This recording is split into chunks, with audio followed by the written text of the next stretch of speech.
ஜெபம். அன்பின் தகப்பனே, உம்மை நன்றியோடு துதிக்கிறோம் அப்பா, ஸ்தோத்தரிக்கிறோம், நன்றி செலுத்துகிறோம்.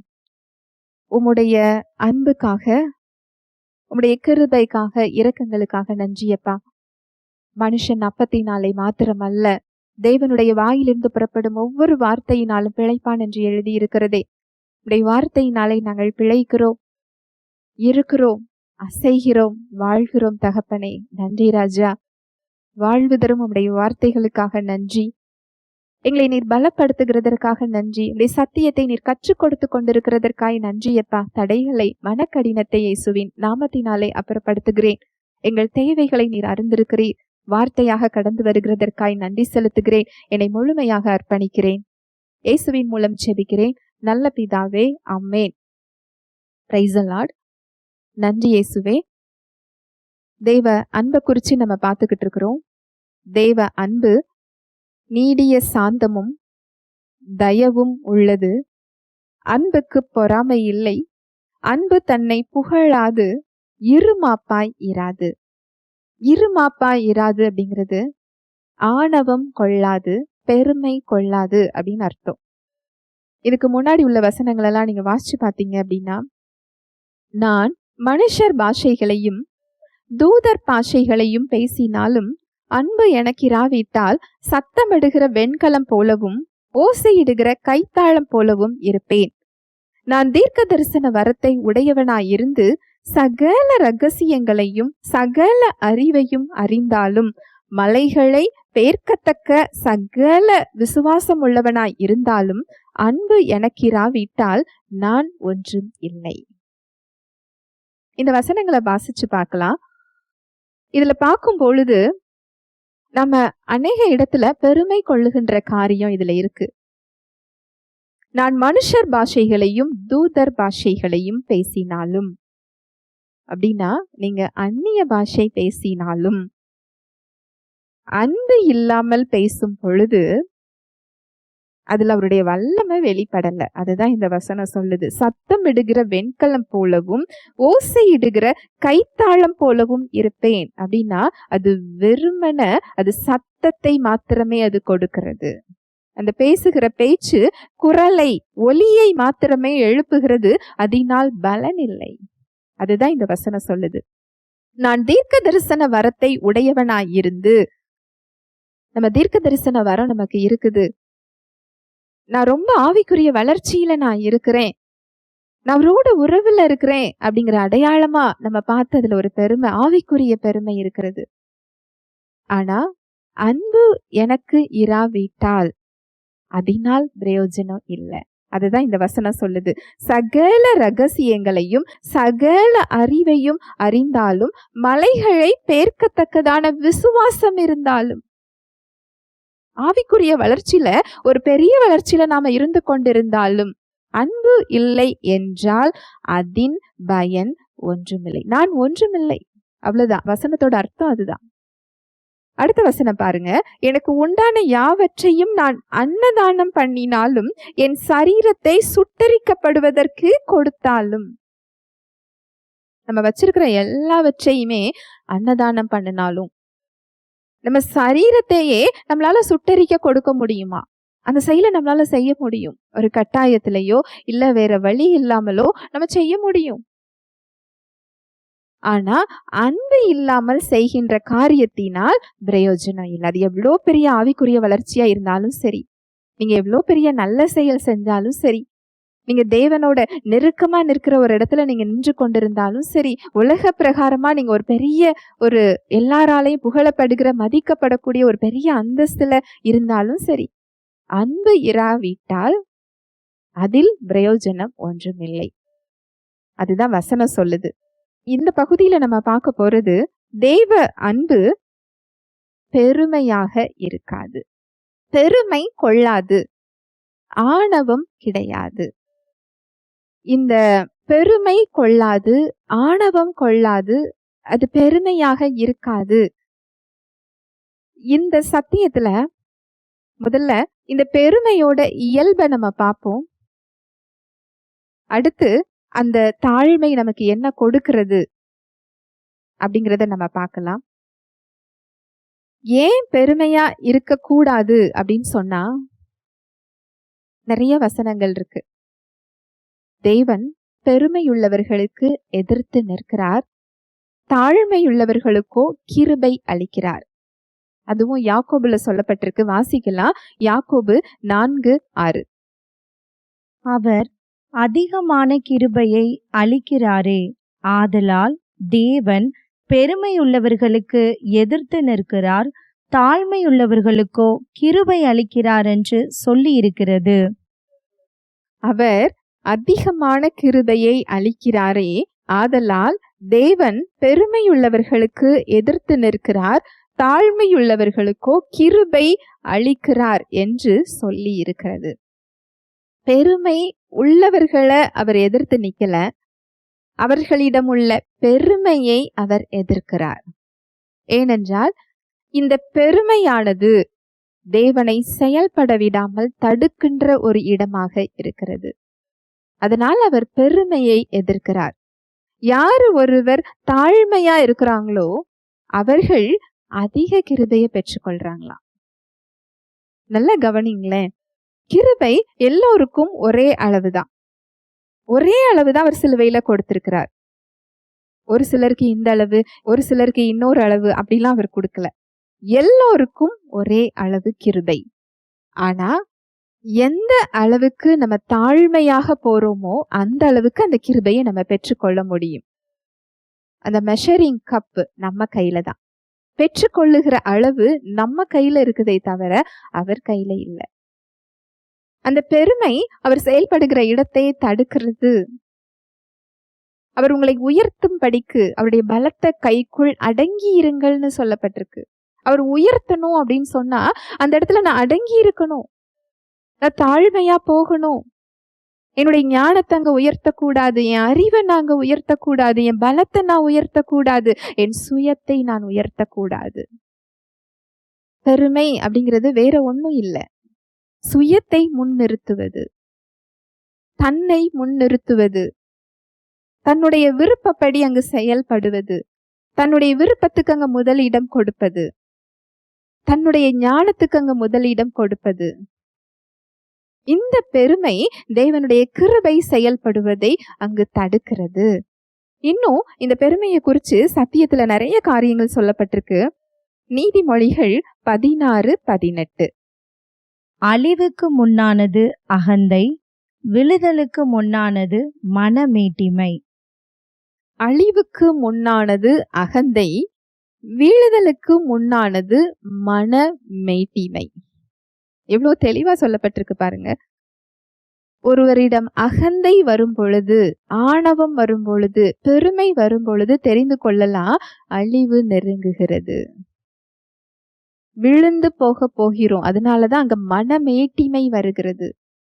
மனமேட்டிமை அப்படிங்கிறது தன்னை குறித்து உயர்வாக வைத்திருப்பது, தான் நினைப்பதை முதன்மைப்படுத்துவது, தான் விரும்புவதற்கு முதலிடம் கொடுப்பது, சுயத்தை முன்னிறுத்துவது.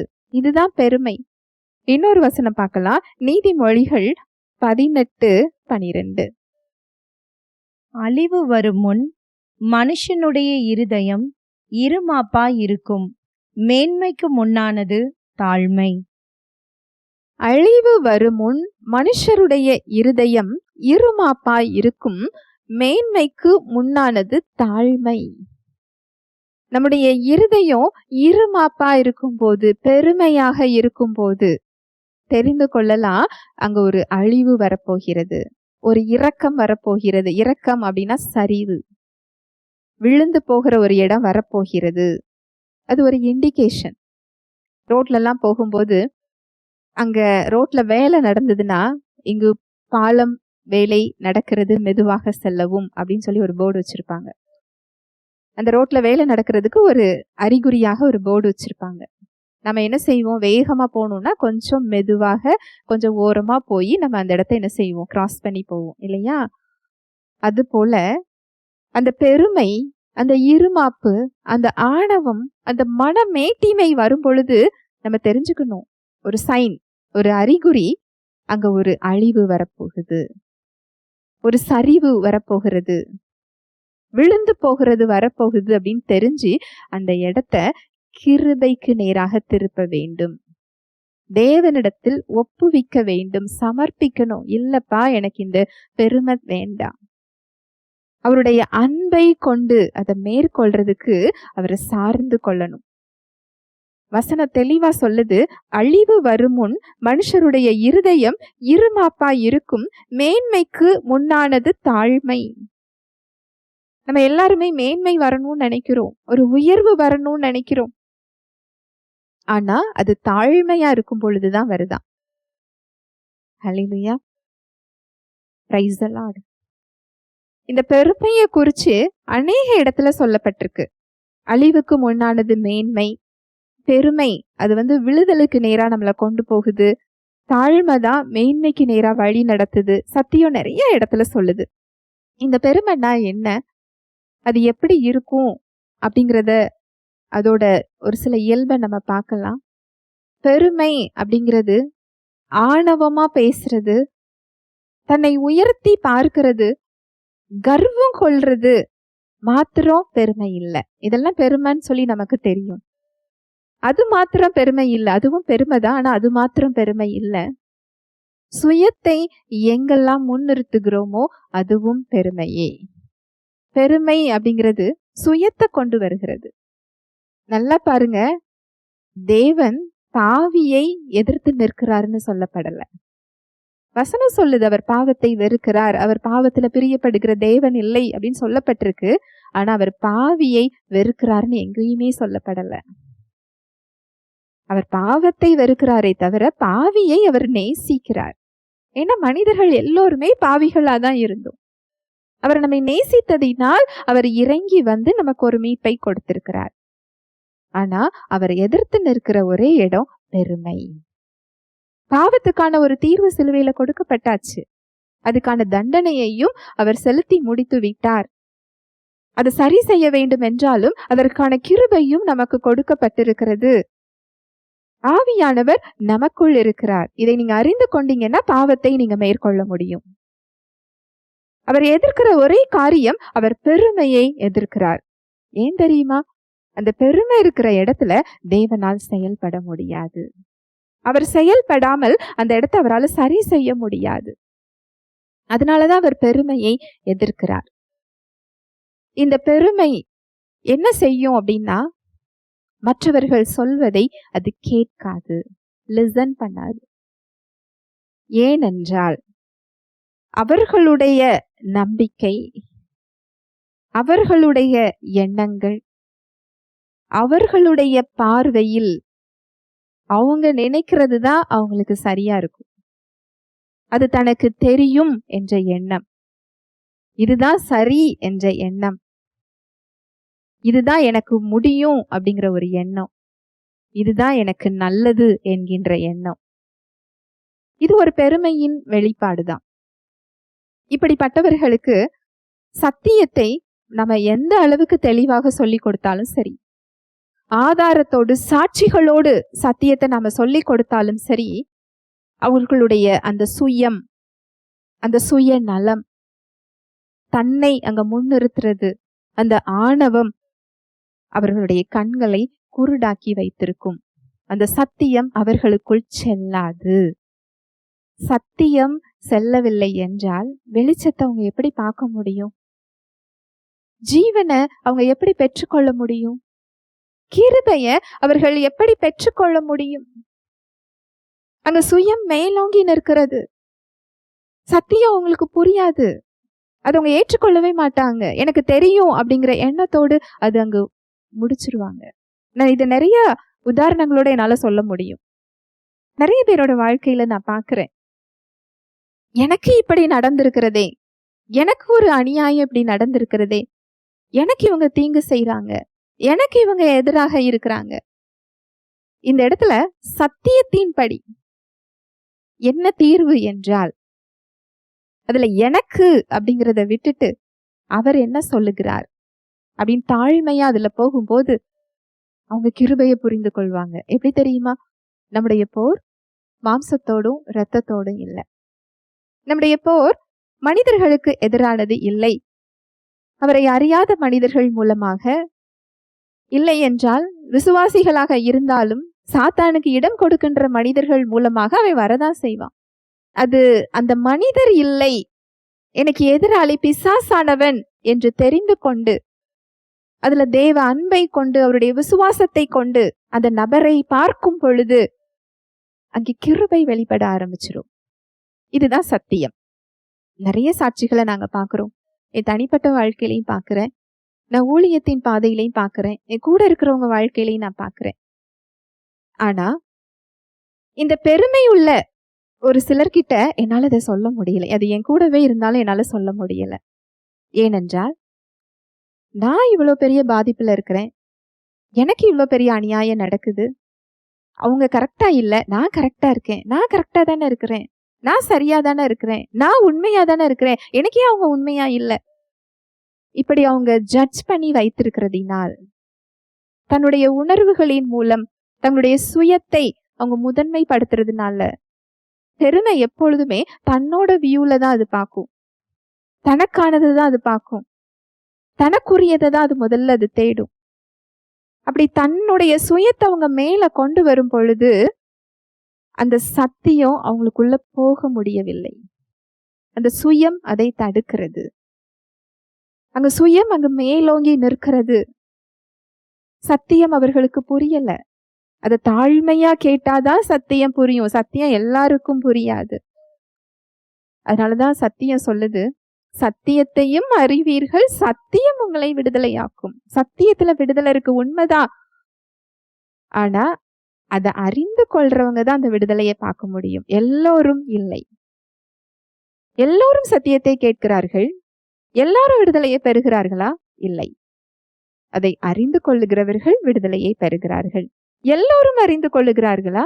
இல்லை, அதுவும் இல்லை.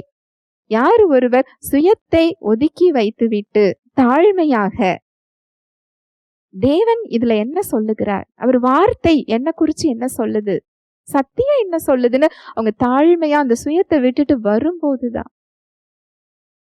அந்த தாழ்மைதான் அவங்கள அறிந்து கொள்ற இடத்துக்கு கூட்டி செல்லுகிறது. பெருமையுள்ளவர்கள் சத்தியத்தை கவனிப்பது இல்லை, புரிந்து கொள்ளுவது இல்லை, பிறர் சொல்வதை அவர்கள் கேட்பதும் இல்லை. இந்த இடத்துல நீங்க இன்னைக்கு நின்று கொண்டிருந்தீங்கன்னா, இது உங்களை நீங்களே சுய பரிசோதனை செய்து கொள்ளுகிற இடம். பிறர் சொல்வதை நான் கேட்கிறேனா, பிறர் சொல்லுவத அவங்க இடத்துல இருந்து கேட்கிறோமா, அதுதான் அதுல ரொம்ப முக்கியமான காரியம். நான் நிறைய பேர்ட்ட பேசுவேன், பிறர் சொல்வதை அவங்க கேட்பாங்க, நீ சொல்றியா சொல்லு. ஆனா அவங்க சிந்தனையில அவங்க ஏற்கனவே ஒரு அவங்க தீர்மானம் பண்ணி ஒரு முடிவு பண்ணி வச்சிருப்பாங்க. சொல்லி முடிச்சிட்டீங்களா, சரி ஓகே. அப்படி கேட்கறது இல்ல, பிறருடைய இடத்திலிருந்து கேட்பது. நீங்க அதை ஜட்ஜ் பண்ணி வச்சுட்டு கேட்கறது இல்ல, இது இப்படிதான் ஒரு முடிவு பண்ணி வைத்து கொண்டு கேட்பது அல்ல. அதுல எந்த முடிவும் எடுக்காம எல்லா அணுகுமுறையிலும் அடிப்படையில் இது எப்படி என்று பார்ப்பது. இந்த தாழ்மை உள்ளவர்கள் கிருபையை பெற்றுக்கொள்ளுவார்கள். பெருமை பிறர் சொல்வதையும் அது கேட்காது, பிறருடைய இடத்திலிருந்து அது பார்க்காது, தன்னுடைய அணுகுமுறையில் அது பார்க்கும், சுயத்தை அது முன்னிறுத்தும், சத்தியத்தை அது ஏற்றுக்கொள்ளாது. அப்படி சொன்ன உடனே, இல்லையே நான் சத்தியத்தை ஏற்றுக்கொள்ளுவேன், அப்ப என்கிட்ட பெருமை இல்லை அப்படின்னு நினைக்காதீங்க. வாழ்க்கையில நிறைய பகுதிகள் இருக்கு. ஒரு பகுதியில நீங்க சத்தியத்தை ஏற்றுக்கொண்டிருக்கலாம், இன்னொரு பகுதியில உங்களுக்கு சத்தியம் புரியல அப்படின்னா அங்க உங்க சுயம் நின்று கொண்டிருக்குன்னு அர்த்தம். அங்க உங்களோட அணுகுமுறையில, உங்க சுயத்தின் அடிப்படையில, உங்களுடைய உணர்வுகளுக்கு, உங்க ஞானத்துக்கு நீங்க மதிப்பு கொடுத்து அந்த இடத்துல சத்தியத்தை தடுத்து வச்சிருக்கிறீங்கன்னு அர்த்தம். சத்தியம் மாத்திரம் இல்ல, பெருமை பொதுவாக உலக பிரகாரமா மற்றவர்களுடைய அணுகுமுறையில இருந்து அது பார்க்காது. மற்றவர்கள் என்ன சொல்றாங்க அப்படிங்கறது அந்த இடத்துல இருந்து அதுக்கு பார்க்க தெரியாது. ஏனென்றால் தேவ அன்புக்கு தான் பிறர் இயல்பிலிருந்து, பிறர் இடத்திலிருந்து பார்க்க தெரியும். மனித அன்புக்கு அப்படி பார்க்க தெரியாது. பெருமை சத்தியத்தை கவனிக்காது. சத்தியத்தை என்ன செய்யாது? கவனிக்காது. பிறர் சொல்வதை அவர்களுடைய இடத்திலிருந்து புரிந்து கொள்ளாது. இரண்டாவது, பெருமை என்ன செய்யும் அப்படின்னா, தவறு செய்தால் ஒத்துக்கொள்ளாது. ஒரு தவறு நடந்துட்டு, ஆமா நான் செஞ்சது தவறுதான், நான் அடுத்த முறை நான் அதை சரி செய்து விடுகிறேன் அப்படின்னு சொல்லி அந்த தாழ்மை வராது. நான் செய்தது தவறு இல்லை என்று அது சாதிக்கும். இது ஒரு சின்ன விஷயம் தானே, இது எப்படி கிருபையை தடுக்கும் நீங்க கேட்கலாம். உங்களுக்கு ஒரு சின்ன ஒரு உதாரணம் சொல்றேன். ஒரு பாத்திரத்துல, ஒரு குறையான பாத்திரம், உங்களுக்கு அதுல தண்ணீர் தேவைப்படுது. ஒரு வெறுமையான ஒரு பாத்திரத்தை கையில வச்சிருக்கிறீங்க. அது வெறுமையாக இருக்கிறது, காலியாக இருக்கிறது என்பதை நீங்கள் ஒத்துக்கொண்டால்தான் அதுல தண்ணி வேணுங்கிற இடத்துக்கு நீங்க வருவீங்க. என் கையில நிறைய தண்ணி இருக்குது, அதை நான் உங்களுக்கு தரணும்னு ஆசைப்படலாம், நான் விரும்பலாம், நான் காத்துக்கிட்டு இருக்கலாம். முதல்ல அதுல வெறுமை இருக்கிறது, அது காலியாக இருக்கிறது, எனக்கு தண்ணீர் வேண்டும் என்ற உணர்வுக்கு நீங்க வர வேண்டுமே, அதை நீங்கள் ஒத்துக்கொள்ள வேண்டுமே. அப்பொழுதுதான் என்னால் அந்த தண்ணீரை உங்களுக்கு கொடுக்க முடியும். அது போல இது தவறுதான் அப்படிங்கறத நீங்க ஒத்துக்கொள்ளாமல் தேவனால் அந்த இடத்துல செயல்பட முடியாது. இதுக்கு நிறைய உதாரணங்கள் இருக்கு. நான் தாவீது ராஜா, சவுல் ராஜா உதாரணத்தை சொல்லலாம். தாவீது ராஜா ஒரு சில இடங்கள்ல தவறி விழுந்தார். பத்சேபாள் இடத்துல அவர் பாவம் செய்ததா இருக்கட்டும், அவர் உரியாவை கொலை செய்ததா இருக்கட்டும், ஒரு குடும்பமே அங்க சிதைக்கப்பட்டது. ஆனா தாவீது ராஜாவை குறிச்சு தேவன் என்ன சொல்லுகிறார் என்றால், என் இருதயத்துக்கு ஏற்றவனாக நான் தாவீதை பார்க்கிறேன். என் இருதயத்துக்கு ஏற்றவன் அப்படின்னு சொல்றாரு. ஆனா சவுல் ராஜாவை பாத்தீங்கன்னா, அவர் தாவீது ராஜா செஞ்ச செயல்கள் எதையுமே செய்யல. ஆனா சவுலை தள்ளி நான் தாவீத ராஜாவாக ஏற்படுத்தினேன், என் இருதயத்துக்கு ஏற்ற ஒருத்தனை நான் தெரிந்து கொண்டேன்னு சொல்றாரு. என்ன வித்தியாசம்? ரெண்டு பேருக்கும் என்ன வித்தியாசம்? இங்க தாவீது ராஜா பத்சேபாளிடம் பாவம் செய்கிறார், உரியாவை அங்கு கொலை செய்கிறார். நாத்தான் தீர்க்கதரிசி தாவீது ராஜா கிட்ட வராரு. ஒரு குட்டி கதை சொல்லி அவருடைய தவறை உணர்த்துகிறார். நல்லா கவனிங்க. நாத்தான் தீர்க்கதரிசி வெளிப்பார்வைக்கு வெளிப்புறமாக ராஜாவுக்கு கீழ்ப்பட்டவர். அவர் என்ன சொன்னாலும் அவர் கேட்கணும். அவரை சிறையில் அடையுங்கள் அப்படின்னு ராஜா சொல்லிட்டாருன்னா அவரை சிறையில் அடைச்சிருவாங்க. அவரை கொலை செய்யுங்கள்னு சொன்னா அவரை கொலை செஞ்சிருவாங்க. ஆனா இங்க முதல்ல அந்த தீர்க்கதரிசி தைரியமாக பேசுவதற்கு தாவீது ராஜா இடம் கொடுக்கிறார். ஹல்லேலூயா, பிரைஸ் தி லார்ட். அந்த பணிவு, அந்த தாழ்மை பிறருக்கு இடம் கொடுக்கும், பெருமை இடம் கொடுக்காது. அங்க பேசுறது மாத்திரம் இல்ல, அங்க அவர் உணர்த்தப்பட்டவுடன் அத வேறு விதமாக தாவீது ராஜா எதிர்கொண்டிருக்கலாம். ஆமா அப்படிதான், நான் இப்படிதான் செஞ்சேன், எனக்கு பிடிச்சிருந்தது நான் செஞ்சேன், இல்ல நான் பண்ணவே இல்லை, ஏதோ ஒரு காரியத்தை சொல்லி அங்க மழுப்ப முடியும். அது அவர் செய்யல. உணர்த்தப்பட்டவராய் அவர் கிருபையை சார்ந்து கொள்ளுகிறார், தேவனை அங்கு சார்ந்து கொள்ளுகிறார். தவறுதான், எனக்கு இந்த இடத்துல உங்க கிருபை வேணும், உங்க இரக்கம் வேணும், உங்க மன்னிப்பு வேணும். நீங்க சங்கீதம் 51 எடுத்து வாசிச்சு பாத்தீங்கன்னா தெரியும். அதனாலதான் தேவனால் தாவீது ராஜாவிடம் செயல்பட முடிந்தது. தேவன் ஒரு பெர்ஃபெக்டான ஒருவரை தேடவில்லை, பரிபூரணமான ஒருவரை அவர் தேடவில்லை. ஏன்னா ஒருவரும் பரிபூரணம் இல்லை. கிறிஸ்துவுக்குள் தான் நமக்கு அந்த பரிபூரணம் கொடுக்கப்பட்டிருக்கிறது. நாம் எல்லோரும் குறையுள்ளவர்கள் தான். அவர் நம்மிடம் எதிர்பார்க்கிறது என்ன அப்படின்னா, அவரை சார்ந்து கொள்ளுகிறவரை அவர் எதிர்பார்க்கிறார். தாழ்மையாக அவரை பற்றி கொள்கிறவர்களை அவர் எதிர்பார்க்கிறார். ஏனென்றால் அவர்தான் நம்மை பரிபூரணமாக்க முடியும். அவர்தான் நம்மை சீர்படுத்த முடியும், ஸ்திரப்படுத்த முடியும், பலப்படுத்த முடியும், அவருடைய திட்டத்திற்கு அவர் பயன்படுத்த முடியும். உங்க வாழ்க்கையில அவருடைய கிருபையை வெளிப்படுத்தும் போதுதான் நீங்க ஜீவனை பெற்றுக்கொள்ள முடியும். அவர் நம்மிடம் எதிர்பார்க்கிறது தாழ்மை, பணிவு, அவரை சார்ந்து கொள்வது. இந்த இருதயம் அவருக்கு ஏற்ற இருதயமாக இருக்கிறது. இதே இடத்துல சவுல் ராஜாவை நீங்க எடுத்து பாருங்க. அவர் தாவீது ராஜாவை போல செயல்களை செய்யாம இருக்கலாம். ஆனா அந்த தவறை அவர் ஏற்றுக்கொள்ளவில்லை. இந்த சம்பவம் நம்ம எல்லாருக்குமே தெரியும். ராஜா பலியிட முடியாது, ஆசாரியர்கள் தான் என்ன செய்யணும்? பலியிடணும். அங்க சாமுவேல் தீர்க்கதரிசி பலியிடுறதுக்காக காத்துக்கிட்டு இருக்கிறாரு சவுல் ராஜா. பெலிஸ்தர்களுக்கும் இஸ்ரவேலுக்கும் இடையே போர் ஏற்பட்டு இருக்கிறது. 1 நாள் 2 நாள் இல்ல, 7 நாள் காத்துக்கிட்டு இருக்கிறாரு. சாமுவேல் தீர்க்கதரிசி வரல. ராணுவம் கலைந்து செல்ல ஆரம்பிக்கிறது. சவுல் ராஜா பலியை கொண்டு வர சொல்லி பலியிடுகிறார். ஏன்னா போர் செய்ய வேண்டும், பலியிடாமல் போருக்கு செல்ல முடியாது. அங்கு சாமுவேல் தீர்க்கதரிசி வருகிறார். என்ன ஒரு புத்தியீனமான காரியத்தை செய்தீர், இன்னும் சொல்ல போனா முட்டாள்தனமான காரியத்தை செஞ்சிருக்கிறீங்களே, ஏன் இதை செஞ்சீங்க?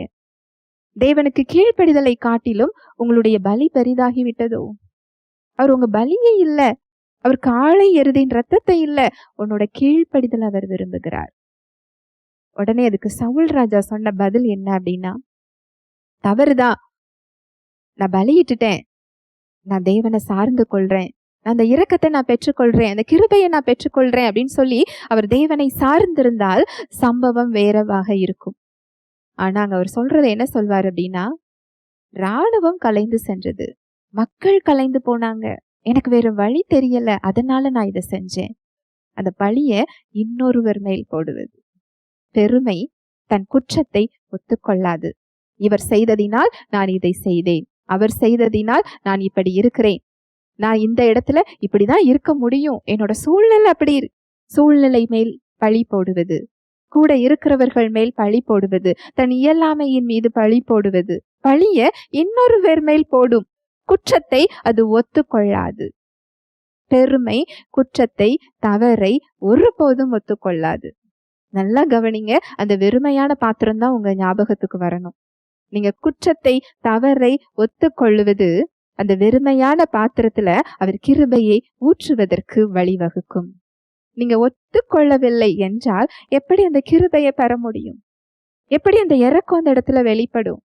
எப்படி தேவனால அந்த இடத்துல செயல்பட முடியும்? அதனாலதான் அவர் பெருமைக்கு எதிர்த்து நிற்கிறாருன்னு வேதம் சொல்லுது.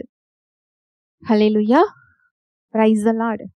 அப்போ பெருமை என்ன செய்யாது? சத்தியத்தை ஏற்றுக்கொள்ளாது, கவனிக்காது, பிறர் சொல்வதை அது கவனிக்காது. பெருமை செய்த தவறை ஒத்துக்கொள்ளாது. கிருபையை பெற்றுக்கொள்வதற்கு இது தடுக்கும். ஹல்லேலூயா, பிரைஸ் தி லார்ட். ஜெபிக்கலாம். அன்பின் தகப்பனே, நன்றி அப்பா, சத்தியத்தை எங்களுக்கு நீர் கற்றுக் கொடுத்து கொண்டிருக்கிறீர் தகப்பனே. நீர் செயல்படுவதற்கு தடையாக இருக்கிற காரியங்களை எங்களுக்கு நீர் சுட்டி காண்பித்து கொண்டிருக்கிறீர். எந்தெந்த இடத்துல எங்களுடைய சுயம் உம்மை அறிந்து கொள்வதை தடுக்கிறதோ, நீர் செயல்படுவதை தடுக்கிறதோ இன்று நீர் சுட்டி காண்பித்திருக்கிறீர். தாழ்மையாக நாங்கள் ஏற்றுக்கொள்ளுகிறோம், முழுமையாக எங்களை அர்ப்பணிக்கிறோம். இதை கேட்கிற ஒவ்வொருவர் வாழ்க்கையிலையும் உடைய கிருபை செயல்படுகிறதற்கு ஏற்ற இருதயத்தை அவங்க பெற்றுக்கொள்றதற்காய் நன்றியப்பா. தடைகள் இயேசுவின் நாமத்தினாலே நீங்கட்டும். இயேசுவின் நாமத்தினாலே ஆசிர்வதிக்கிறேன். இயேசுவின் மூலம் ஜெபிக்கிறேன் நல்ல பிதாவே, ஆமென்.